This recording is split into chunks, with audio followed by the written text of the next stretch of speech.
Welcome to On Scene with Richmond County Sheriff's Office. I am one of your hosts, Lieutenant Kimberly Lee. And I'm Lieutenant Lucas Grant. We have here today with us Investigator John Perkins. Thank you for being here. How you doing today? Pretty good. Good. If you'll tell everybody a little bit about yourself and your career here with the Richmond County Sheriff's Office.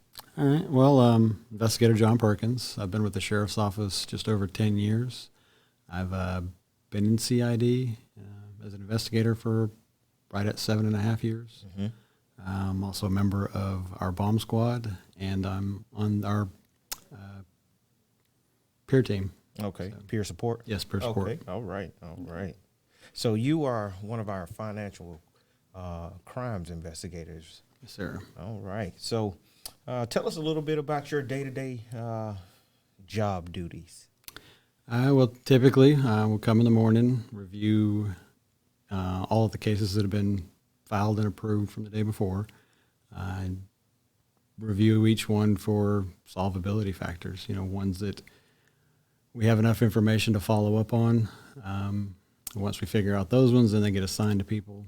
And then once we get the assignments, we start investigating, whether that's first step contacting the victim and then going through with contacting financial institutions, could be local businesses as well, mm-hmm. gas stations, Walmart, just runs the gamut.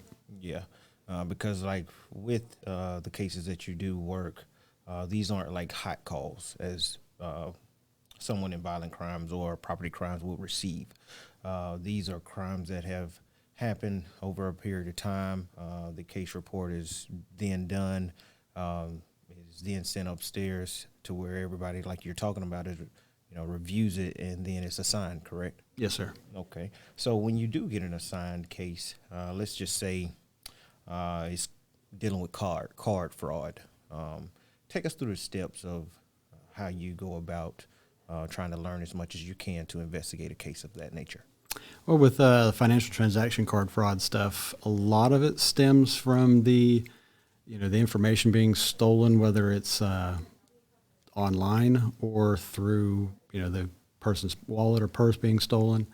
And then the cards, in most cases that we see, are, either stolen from a vehicle, mm-hmm. stolen out of a shopping cart, a lost wallet, however it happens. And then the card is used locally, normally very quickly, because they realize that once people find out that their card is missing, they're going to immediately call the companies and start canceling them. So they try to use them as quickly as they can.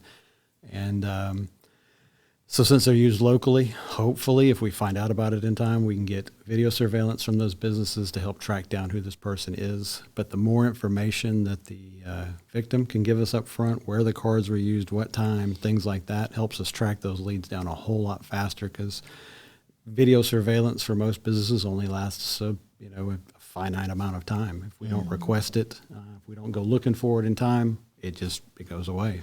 So. And I know we have, if you've seen the show, we talk about the 9 p.m. routine where we ask people to lock their car doors, take valuables, either hide them or take those inside and things like that. And people will leave their pocketbooks, wallets in their cars, things like that, I guess, so they won't forget it the next morning when they're leaving. But that's one of the ways that people are taking the information, the credit cards and stuff like that. Sorry to interrupt. No, you're but fine. In those cases too, you've got their wallet, you've got their ID, you've got their personal information, and unfortunately, a lot of people still keep their Social Security number or Social Security card in their wallet, which is not a good idea, because once you've got your wallet with that information, now you have everything you need as a criminal to open up loans, take out credit cards, all kinds of stuff. You've got everything you need on that person. And they do it pretty quick. I remember I talk about me forgetting to lock my doors all the time. And I just remember the number of gas stations that they went to either fill up, and it was like $5 here. It was, $2. It wasn't a lot, but it was just back to back. So that is, important. And it, like you said, it happens really quickly. They go really quick. And now they have online.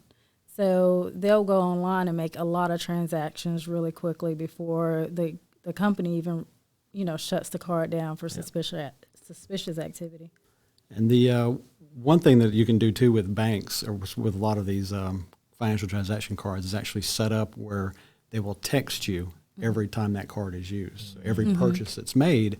So, if your phone starts going off at 2 a.m. and you're asleep and you're getting text messages that your phone or that your card's being used at Walmart, at, get it to go wherever, you can immediately start shutting that stuff down instead of the next day when, you realize when you pull up at the coffee shop and don't have your wallet. Right. I mean, like you're saying, banks are looking for different ways to try and improve security for the clients who use them as their banks.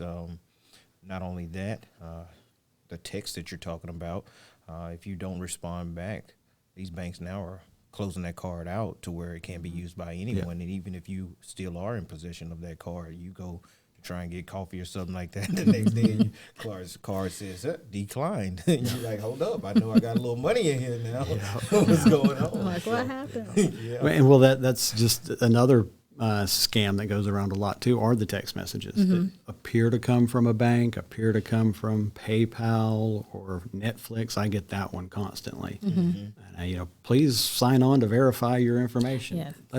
Don't do that. Yeah. If you're worried about it, don't follow that link. Don't click on it. Don't call that phone number. Find a phone number. Find the website that goes to that company. Yeah. And access them that way. That way it's not that unsolicited phone number or unsolicited text message that contacted you. That way you're contacting that company because they can spoof phone calls now or spoof your telephone number and spoof the ID to appear to be somebody else. Yeah.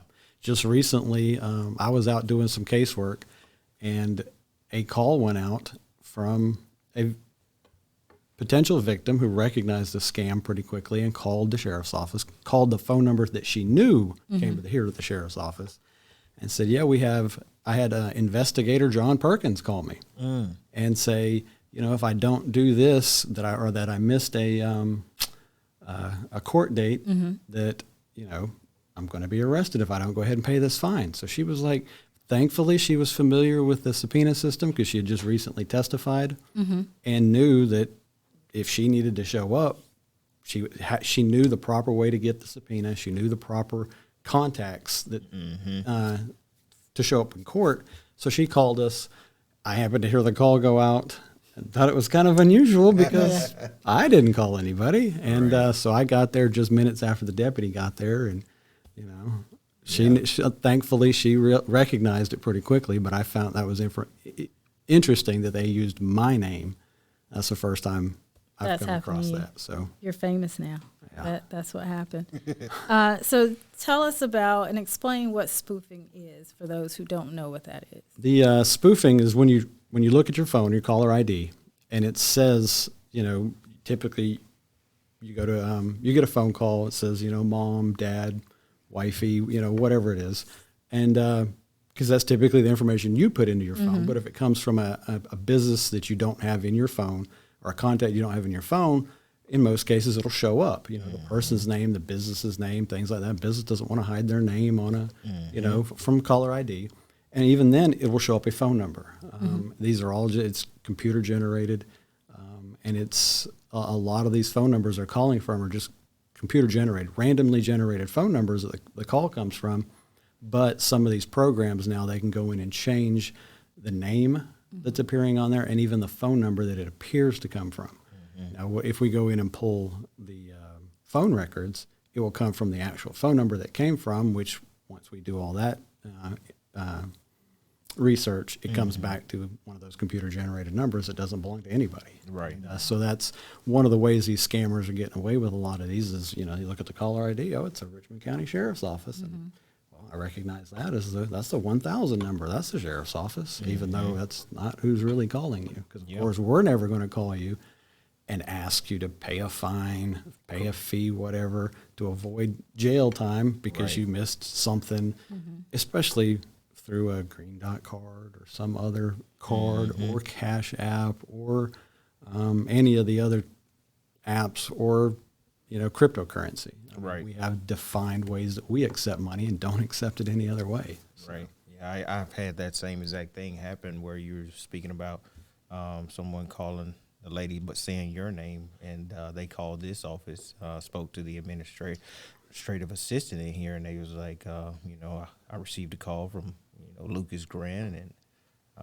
he said that I needed to do these following steps or I'll be arrested. And of course, I was standing right in front of her, just laughing. But things like that do happen, and people are unaware of them when they are happening because it scares them, and it should scare them because someone's trying to do something to you that you're unaware of. But I know our elderly generation are targeted more than anyone. Can you explain to everyone why is that?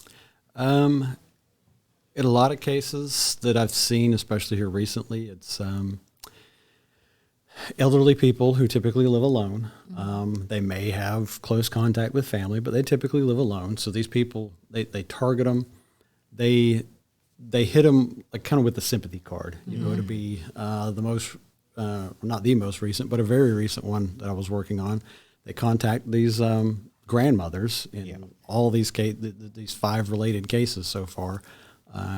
Grandmothers tell them they're one of their grandsons, and they have his name, everything. Wow.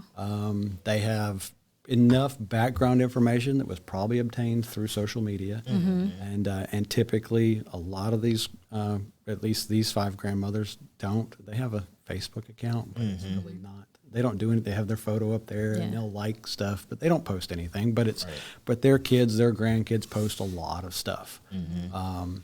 And so these scammers have enough information that they can tug on those heartstrings, and they'll call and say, I'm from so-and-so police station, sheriff's office, lawyer's office, district attorney, whatever, and say, your grandson was involved in a car wreck. The other person was injured severely.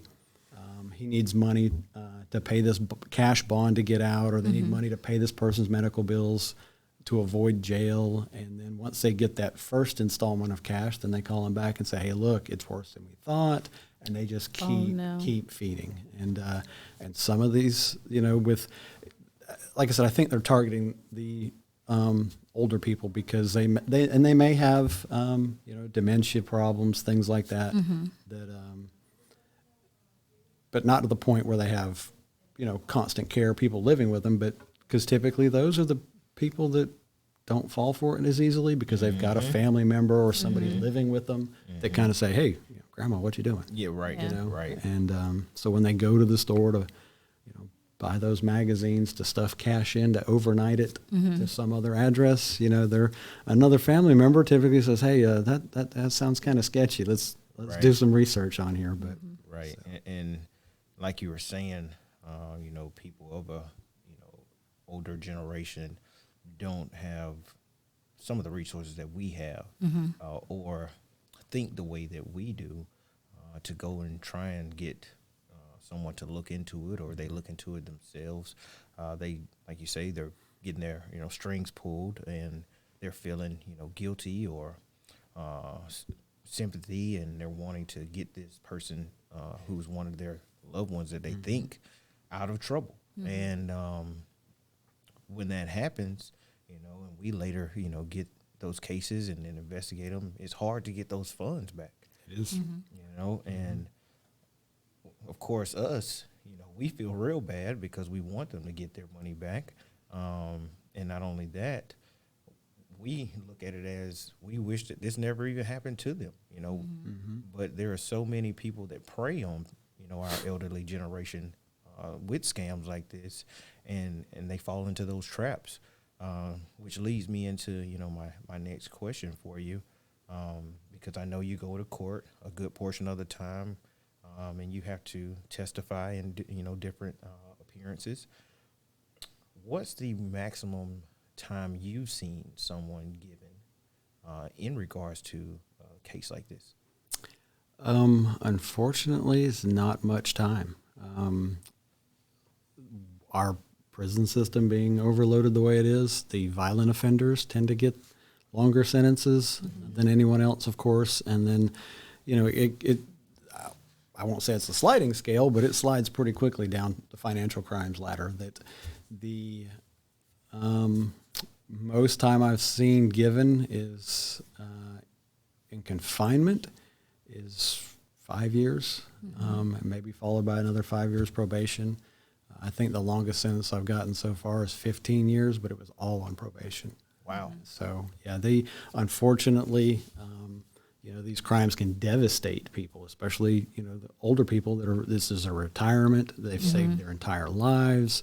And in one case it was dad worked his entire life as a doctor, was successful, saved money, made good investments.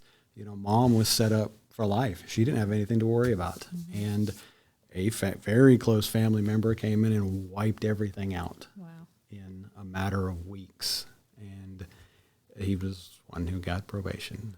Wow. And that's a loved one, not even a stranger. Yeah. How often do you see that happening?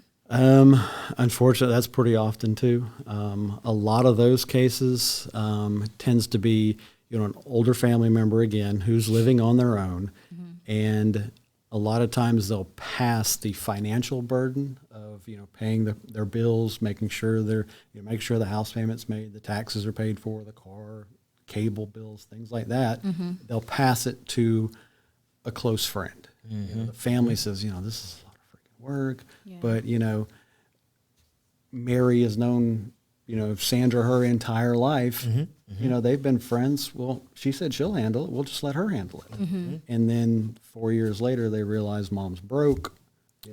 Our car's been repossessed. Yeah. She's getting eviction notices, and they're like, "What happened?" Yep. And now we've got 4 years worth of stuff to backtrack on. Wow. And I before we got on the show, I talked about kind of this is your thing, because I know little about the financial and the technical crimes, because when I got them when I was working in violent crime, so happened to get them, they're like, to me, most annoying crimes, because you can go down like a rabbit hole. Because it's the stolen checks, but then you have to do the financial institutions, like you said, but then it's always something else, and like it's a lot of work. And we talked about also how much time and testifying in court, but how successful and I'll say how difficult to me it is. It may not be for you, but do you find these being difficult to kind of trace back to a person, especially if it's not a family member or a close friend? I think it really depends on the financial institution. Some of them are extremely responsive to the point that they've got all the information waiting for us to ask for it.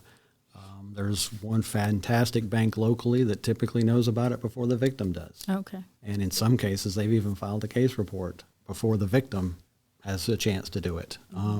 In other ones, you think their financial investigators move via stagecoach because they're not responsive. It takes forever to get anything from them. Even what you think is simple can sometimes just turn into just a endless slog through their bureaucracy, because each bank, each institution has their own procedures for everything. There's no standardized.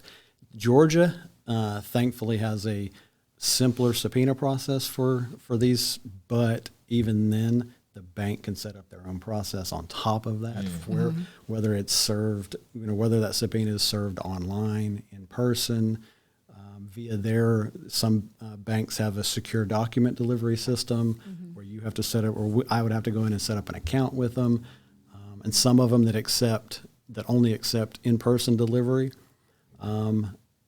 If it's a bank, let's just use New York, for example.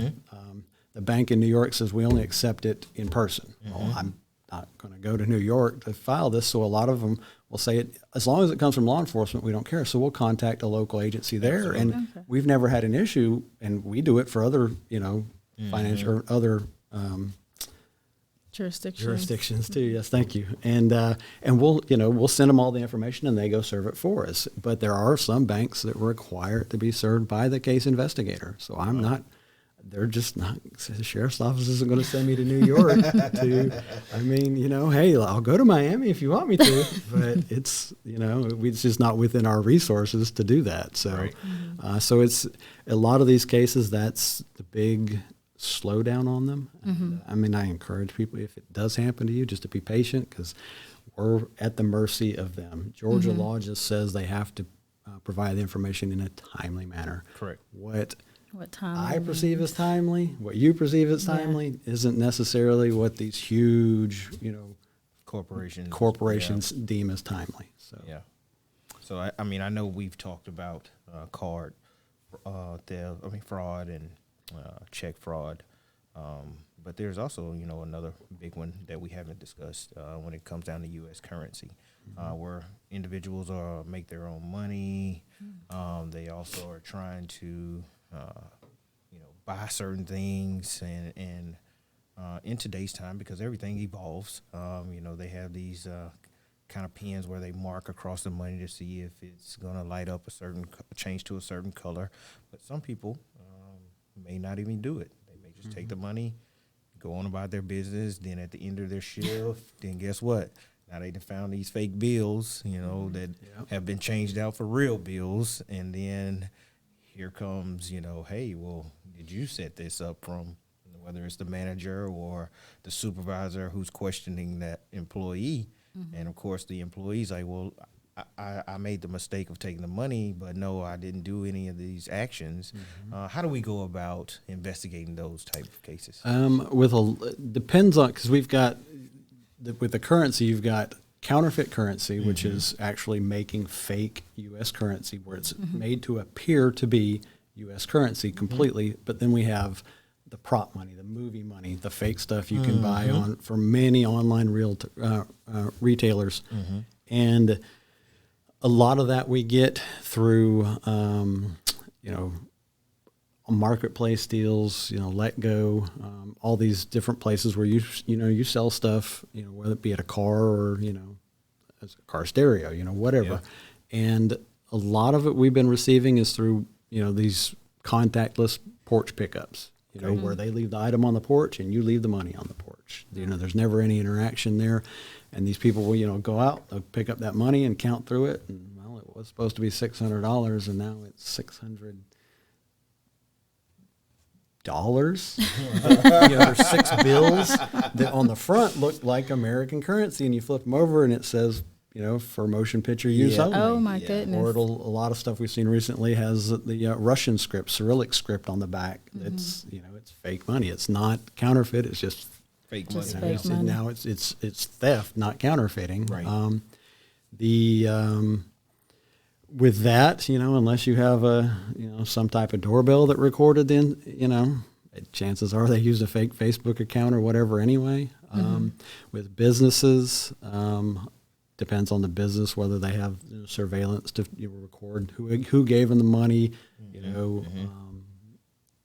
I saw it a lot when I was on road patrol with fast food places, just in the drive-through. Right. So unless they have a video pointing out at the person sitting in the car and they get a tag number, there's not a whole lot of stuff for us to follow up on. Thankfully, most of what I've seen are 5s and 10s as far as actual counterfeit money. The last guy I caught was making $10 bills, and they looked great, but if you got a little bit sweaty, the ink started running, and that's actually how I caught him on a traffic stop. He had set the money on the seat next to him and set a soda bottle, and it was sweating because it was summertime, and the ink was running out onto his seat. So ended up getting his printer and everything on that. So with the smaller bills, you think that's because the bigger bills, they do make sure they pin or mark. So if you pass a lot of smaller bills, that's nobody's really paying attention to like a 5 or a 10. Yep. I've never seen a counterfeit one, but I'm sure they're out there. They're probably out. They're out there somewhere. Because you're never going to. I don't think you ever pay much attention to a $1 bill unless it just feels that far off. But in most cases, with the big amounts,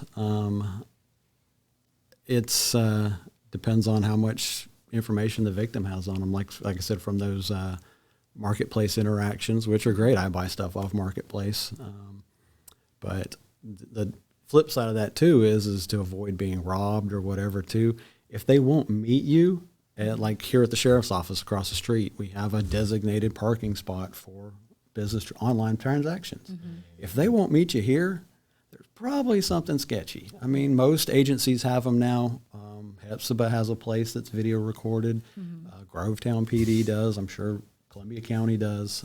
If they won't meet you there, there's probably Something a little shady. something a little shady, sketchy and I'd say or- pass on that item. Yeah. I definitely wouldn't, unless it's something, a car, something huge that just can't be, brought here. And if it's just a pair of shoes or a laptop, I probably wouldn't ride to their house because that's probably something that they can throw in the car and bring over here. Correct. Yeah. If you can tell us just kind of some red flags that people need to pay attention to, and also some things that they can do to protect themselves to make them less vulnerable of being a victim of a financial or technical crime. The red flags, big one is urgency. If they're trying to sell you something, whether it's door to door, they call you on the phone, if you have to do it right now, chances are it's going to be fraud. You're going to get taken somehow. If it's that urgent, you probably don't need it anyway. So just, there's a few consumer protections in Georgia for like door-to-door sales that are outside of, if you go to a car lot and buy a car and you decide 3 days later you really don't want that car, there's not a whole lot that I'm aware you can do about it. But if they come to your house and sell you those magazines and you write a contract out and all that stuff, you've got 3 days to cancel it in Georgia, as if the transaction's over. I think it's $25. It's a cooling off period. I forgot what exactly it is, but it's that gives you some protection in those instances. But that urgency is a red flag. With a lot of these scams where they're impersonating law enforcement, they won't let you off the phone. They don't want you to hang up. That is an immediate flag because a real agency, that if they do call you and say, hey, look, we need to see you. It's not, we're not going to conduct the business over the phone. And if I'm calling you and I want to talk to you, I'm going to ask you to come down here because, to be honest, I'd rather meet you in person anyway. Correct. That's just how I like doing business. And especially if you're a suspect in something where there may be criminal, I'd rather have you talking to me in person. Absolutely. I can verify who you are. I can't verify who you are on the phone because most people, I've never talked to them on the phone before. So, Right. But if they won't let you off the phone, that's an immediate red flag. If you do get a phone call like that, find the agency and give them a call. Yeah. I mean, chances are they didn't call you. Correct. Other red flags, and asking for money up front for different things, like home repairs and stuff like that. If they're coming door to door, you would get a lot after big storms, especially hail, big windstorms, of course, ice storms we've had a few years ago. There's, of course, going to be a lot of legitimate companies coming through looking for business. And, of course, I would do all the research on that company before you hand over a dime. And if they can't show business licenses that are valid in your area, if it's a company from Tennessee coming down here to do business in Richmond County, well, you got to have a business license here to do business legitimately. So you also need a contractor who's going to have insurance, personal injury, different types of business insurances, bonding, things like that. If they can't produce those documents, I wouldn't do business with. I definitely wouldn't give them any money up front. Yeah. And I know recently we've had issues with a local contractor with pools. Everything, his business was legitimate, but it turns out just he wasn't legitimate. He just went south somewhere and threw it all away. But in most cases, if they want that, if they've got to have this money up front, but they can't start the work for a month, that's find someone else. That's the best advice I can give on those. Okay. And some advice on how to protect themselves from being vulnerable. a lot of it that we're seeing is stuff people put online, be it Facebook, Instagram. I mean, social media of choice. A lot of people just put out way too much information. I mean, I recommend not having your birthday as a public thing, because, you know, say it's April 1st, you know, 2023, you know, happy 45th birthday. Well, you don't have your birth date listed anywhere on there, but it's April 1st, and you subtract 45 years, you've got your birth, you know, you do a little bit of math, and, you know, internet sleuths can figure out enough other information on you. I mean, that's just one piece of information, but it doesn't need to be out there. You know, your friends are going to know when your birthday is anyway. If you want to post pictures of your child's birthday party, do it a few days later, do it a week later. Say, hey, look, we had a great birthday party for little Johnny last week. Yeah. Well, last week includes several days, you know, so then you're protecting your child's information too. There's same thing with vacations. We've been telling people that for years. You know, don't post those pictures from that Florida sunrise, Florida sunset that day, because then everybody, even if your Facebook account is only locked down to friends and family, there's other people who are going to end up seeing it. You know? There's ways to see everything. Wait till you get back to post, hey, look, we had a great time last week. You know, not, hey, look where we are now. You know, everybody wants to get everything out there immediately, that instant gratification of social media. Just wait a week. Protect yourself. Do it when you get home. But I think the biggest thing that you're seeing is just protecting your personal information. Putting it up, locking it up. People do break into houses, cars, things in a safe, stuff like that. So it can help them be less vulnerable to those types of crimes. And well, not only that, you've also, I mean, everybody's got their cell phone. Right. Use at minimum, absolute minimum, is a passcode to get into it. I mean, we get a lot of these phones that are completely unlocked, and they just figure, well, if they want it, they're going to get it anyway. Well, and the crazy part is they have all their information. Every bit of information on there. And even then, you get that passcode to get into the phone, or your, what do you call it, the Face ID, thumbprints, whatever it is. That just at least have some form of security set up. But once you get into the phone, if you've got whatever financial app you've got too, whether it's your bank or the money transfer apps, Facebook Pay, whatever it is, make sure you sign out of that every time. Correct. So you have to sign into it every time. That's correct. Because if say you're, at the store and, hey man, can I use your phone? My car's broke down. Yeah. They're going to pull at your heartstrings to, use your phone. Yeah. Well, it only takes a few seconds. Hey, can I shoot a text message to somebody? Yeah. Well, they're not texting anybody. Now they're cash apping or, Zelling themselves $600. Didn't even think about that one. Yeah. And I mean, but if you have to sign into it every time. Correct. Then, I don't know, in that case too, it may slow you down a little bit from doing something. Give you time as you're signing into it. May give you time to think. That may be the best idea. Yes. But that way, especially, you have family over, and the teenagers get bored, and their phone's dead, whatever. Hey, Unc, can I borrow your phone to play a game? Sure. And you think, hey, he's a pretty decent kid. Well. He may be 10. He needs that money. He wants that new whatever to keep up with his friends. And Uncle got a new truck. He must have some money. Well, let's just. That's right. Yeah. Wow. Send myself a few dollars. He won't notice. He's rich. That's right. There's. I mean, it may be that one-time thing for that kid, and he gets caught, and then it'll be right. But you never know. John, we really appreciate you being on here today. Giving all this great information, providing all this great information for our viewers to see and help them going forward. But as we get ready to wrap up this part of our segment for today, once again, I just want to say thank you for joining us, and we really appreciate you. All right. You're welcome. Thank you. Thank you.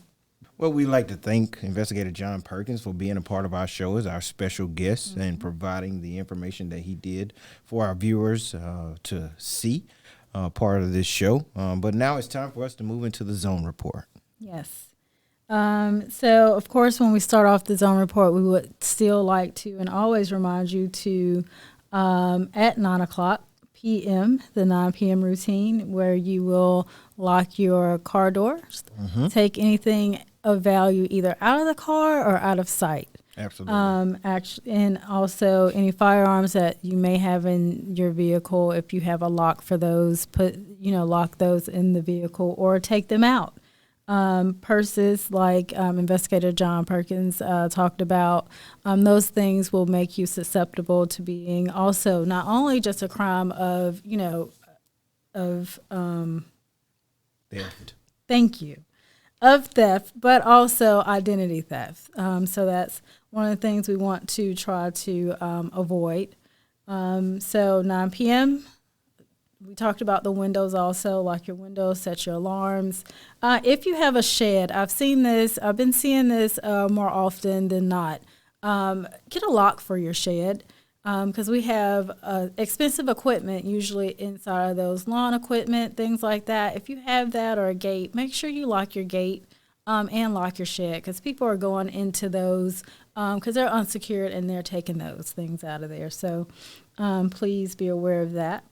And last week we had Investigator Terry Gore here, and he was talking to us about child sex crimes. And April is Child Abuse Awareness Month.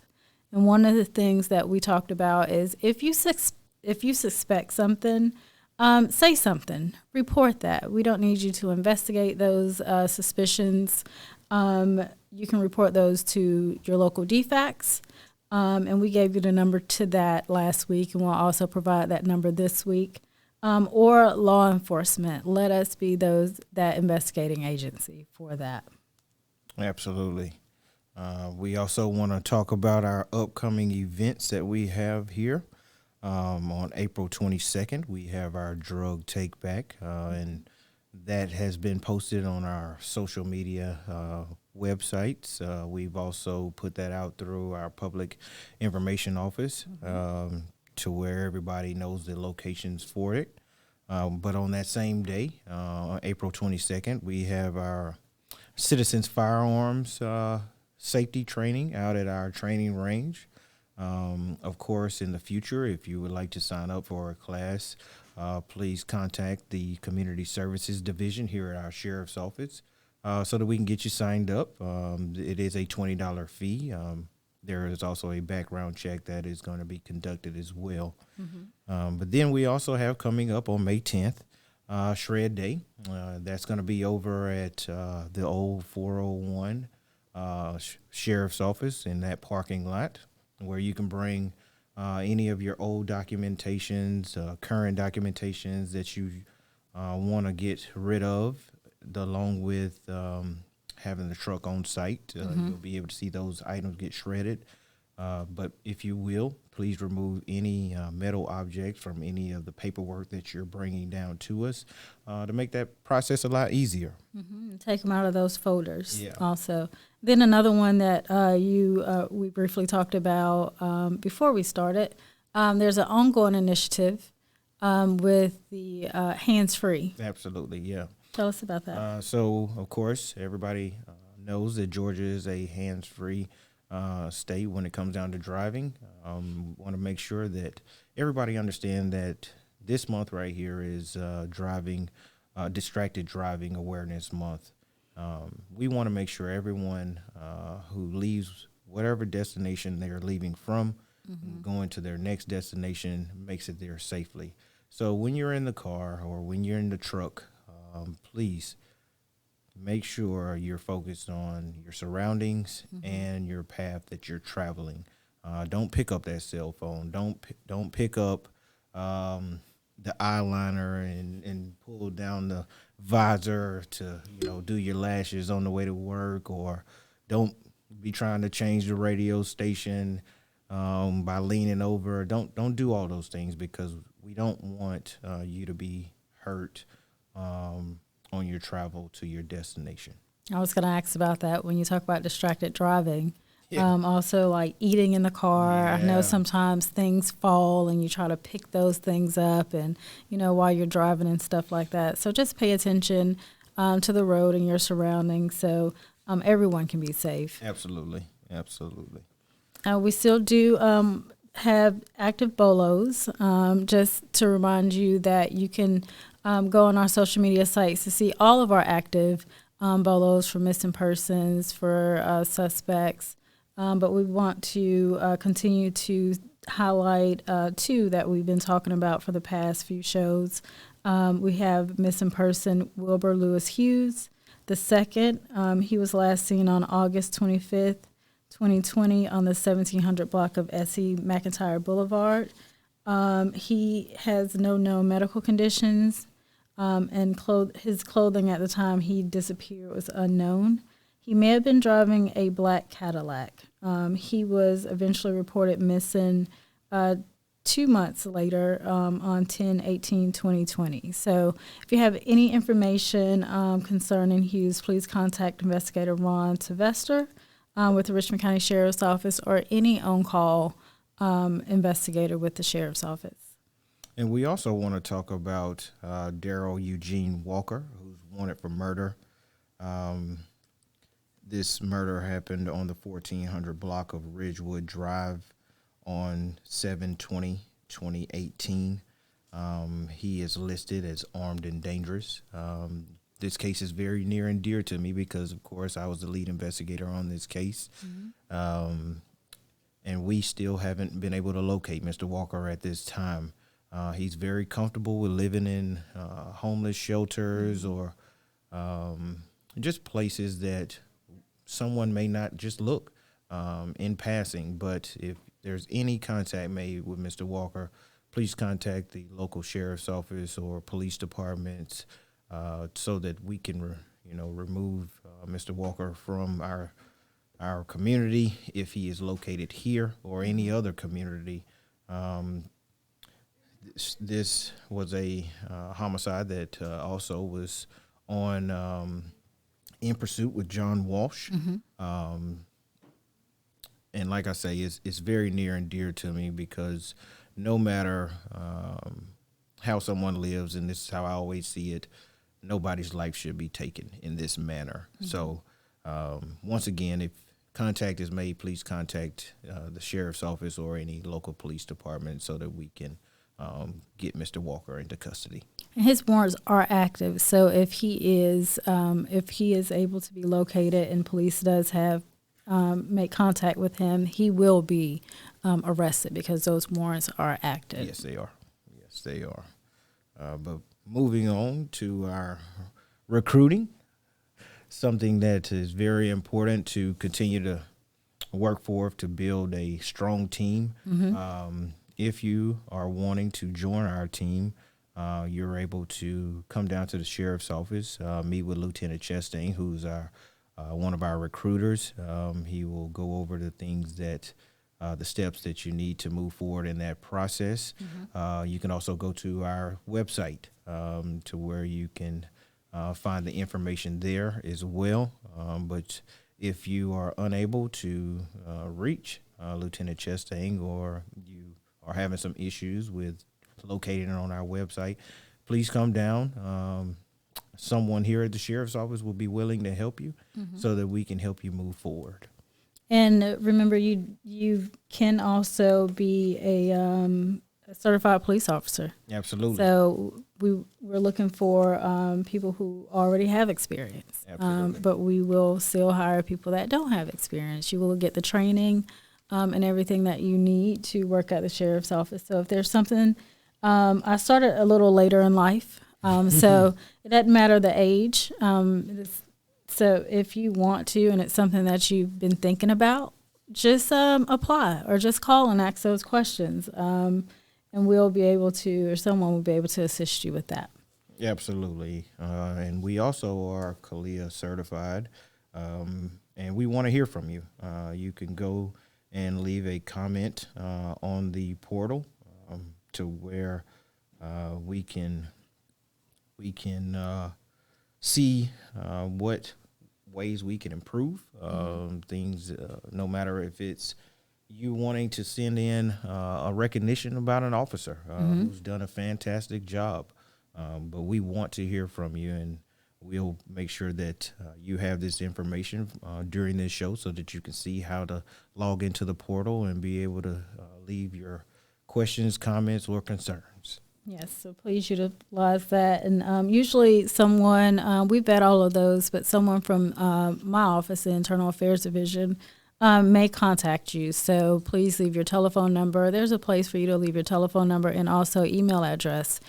Some way that we can contact you about whatever your concern, your comment, or anything. Maybe we need clarification on something. So make sure you put those things in there. Someone from our office, we will identify ourselves, and we won't ask you for any money or anything like that, because I know we talked about the scams and things like that. But we'll ask, for more information or get you whatever information you need from that portal. Absolutely. And last, we will want to talk about ways that you can contact us to get questions in onto our podcast.